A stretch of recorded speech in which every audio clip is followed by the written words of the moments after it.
حضرت عمر فاروق رضی اللہ تعالیٰ عنہ کے بارے میں امام ابن جوزی نے لکھا ہے کہ رات کو نا گھر کے اندر بیٹھے بیٹھے اچانک رو پڑے حضرت عمر. 62 سال عمر ہے، خلافت کے آخری ایام چل رہے ہیں، تو رو پڑے ایسے ہی گھر میں بلا وجہ ہی.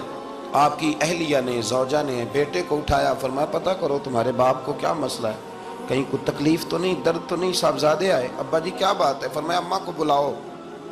سب لوگ جمع ہو گئے تو جناب عمر فاروق رضی اللہ تعالیٰ عنہ فرمانے لگے کہ بیٹھو میرے ارد گرد. سب بیٹھ گئے تو فرمانے لگے آج جب میں مسجد سے نکلا تھا تو میرے نبی پاک کے سچے صحابہ، سچے رسول کے سچے صحابہ، حضور کے سچے غلام یہ کہہ رہے تھے کہ عمر بڑا ہی اچھا ہے، عدل والا ہے، انصاف والا ہے. تو ابا جی اس میں رونے والی کیا بات ہے؟ تو فرمانے لگے ڈر یہ لگتا ہے کہ باہر تو میں اچھا تھا، کہیں گھر میں تو نہیں کوتاہیاں کرتا رہا. میری بات پہ توجہ کرنا. کہیں گھر میں آپ باتیں سن لیں تو شاید جتنی میں کرتا ہوں دوسرا کاری کوئی نہ سکے، لیکن جب عمل کے راستے پہ ہم نکلتے ہیں تو وہ مسدود ہے، وہ بند ہے. عمل کس نے کرنا ہے؟ آپ کوئی آیت پڑھیں تو یہاں غلطی نکالنے والے 20 لوگ مل جائیں گے، 20 لوگ، لیکن اس آیت پہ عمل کرنے والے کتنے ملیں گے؟ تو حضرت عمر فاروق رو رہے تھے، کہنے لگے کہیں تمہارے حقوق تو نہیں پامال کرتا رہا. تو آپ کی اہلیہ نے جب سنا تو وہ کہنے لگی عمر مجھے تو بڑا پرانا شکوہ ہے، آپ کا جاہ و جلال اتنا تھا میں بات نہیں کر سکی. عمر تم نے سارا دن مسجد میں گزار دیا اور ساری رات نقاب اوڑھ کے مدینے کی گلیوں میں گزار دی، میں تو زندگی کی کوئی خوشی دیکھ ہی نہیں سکی. چاہ تو میرے اندر بھی تھے نا کہ میرا شوہر کچھ گھڑیاں بیٹھتا، کہیں مجھے لے کے جاتا، تو میں تو کچھ نہیں دیکھا، مجھے بڑا شکوہ ہے. تو حضرت عمر کہنے لگے چل اللہ کی رضا کے لیے معاف کر دے. بھئی معافی بیوی سے نہیں مانگی جا رہی، معافی اپنی غلطی کی مانگی جا رہی. یہ سمجھ لیں، بیوی کے لیے تو خاوند کا بہت بڑا مقام ہے نا، لیکن یہاں غلطی کس بات کی ہے؟ اپنی کمزوری پر غلطی کا اعتراف کر کے معذرت کا سوال کیا جا رہا ہے. تو حضرت عمر کہنے لگے معاف کر دے. تو اہلیہ کہنے لگی میں نہیں معاف کرتی،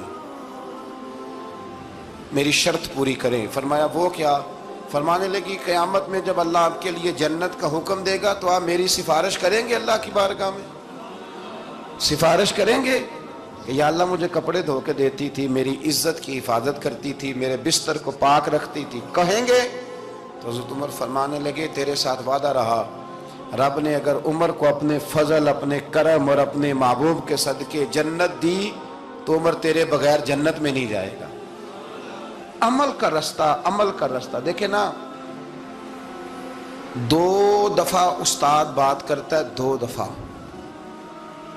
اور کوئی زیادہ، ایک تو ہے نا کہ ایم اے اور جناب ایم ایڈ اور ایم فل اور پھر پی ایچ ڈی قسم کا استاد. ایک وہ جو matric P T C teacher ہے نا، وہ 2 دفعہ اسٹوڈنٹ کو کام کہے تو تیسری دفعہ وہ ناراض ہو جاتا ہے، کہتا ہے میں 2 دفعہ کہا ہے.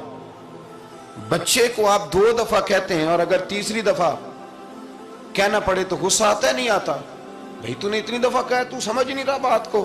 اور اگر اللہ کریم قرآن مجید میں سینکڑوں دفعہ کہے نماز پڑھو، سینکڑوں دفعہ، اور یہ بہانے کر رہا ہے، یہ بھی پروگرام بنا رہا ہے، پھر کہتا ہے میں بے چین رہتا ہوں، میں بے قرار رہتا ہوں. عمل کا رستہ اس کو اختیار کریں، آپ سکون میں رہیں گے. یہ شب قدر کی رات ہے، توبہ اور استغفار کریں، لیکن بدلنے کے ارادے سے، چھوڑنے کے ارادے سے. اعلیٰ حضرت فاضل بریلوی رحمۃ اللہ علیہ جب ذی الحج کی آخری رات ہوتی تو فرماتے صبح سال بدل رہا ہے تو ہمیں بھی بدل جانا چاہیے. لوگ پوچھتے حضور کیا بدلیں؟ فرمایا جو 1 سپارہ پڑھتا تھا 2 کر دے، اور فرمایا جو اپنے آپ کو خوش کرنے کے لیے باتیں کرتا تھا وہ باتیں کم کر دے. آج نہ کچھ بدلنے کا پروگرام بنائیں، اپنے رب کریم کے ساتھ دل ہی دل میں وعدے کریں کہ کچھ عادتیں ہم چھوڑیں گے. یہ غلط بات ہے کہ عادتیں چھوٹا نہیں کرتی. حضور عادتیں ہی تو بدلنے آئے ہیں دنیا میں، عادتیں بدل جایا کرتی. اپنے آپ کو بدلیں اور اپنے اندر تبدیلی پیدا کریں، پھر خدا کے رزلٹ کا انتظار کریں، پھر دیکھیں اللہ کس طرح کے فیصلے فرماتا ہے. آپ ارادہ کریں، آپ پروگرام بنائیں، آپ ذہن اپنا بنائیں کہ میں نے نہ اب کچھ بدل جانا ہے، اب میں نے اندر کچھ اپنے تبدیلی پیدا کرنی ہے. نکل آئیں. نبی رحمت علیہ السلام نے صحابہ کرام علیہم رضوان کے سامنے